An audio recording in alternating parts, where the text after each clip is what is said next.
Before we explore the contents of my techniques for living, I wanted to introduce myself, as I will be your guide and facilitator throughout. So what to know about me? I'm a curious mixture of experiences like many human beings. I left school at 15 with dyslexia, didn't really understand academic learning. I'd always been fascinated in people. I've been a people watcher since I was a boy. Wanted to understand meaning in life, be it in a kind of spiritual way or a human condition way. I mean, from a spiritual aspect, I joined the Moonies when I was 16, and it lasted a few months. It didn't feel real.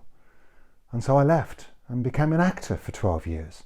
More again out of my fascination with people than a great love of the theatre.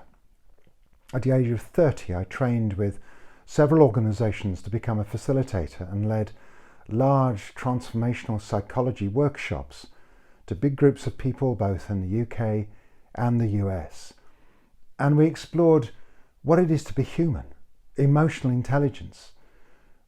Workshops that included love, intimacy, sexuality, interpersonal communication, relationships. And some of these workshops were naked, they were clothing optional. Yeah, led workshops without my clothes on. But the thing behind all of it was this search for the truth. What is real? Even if it's uncomfortable, even if emotions are difficult, what is real?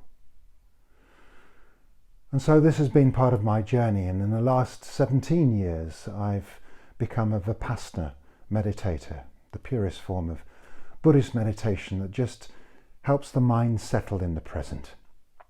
So all of these things have come together to meld to become my life's journey, completely unplanned.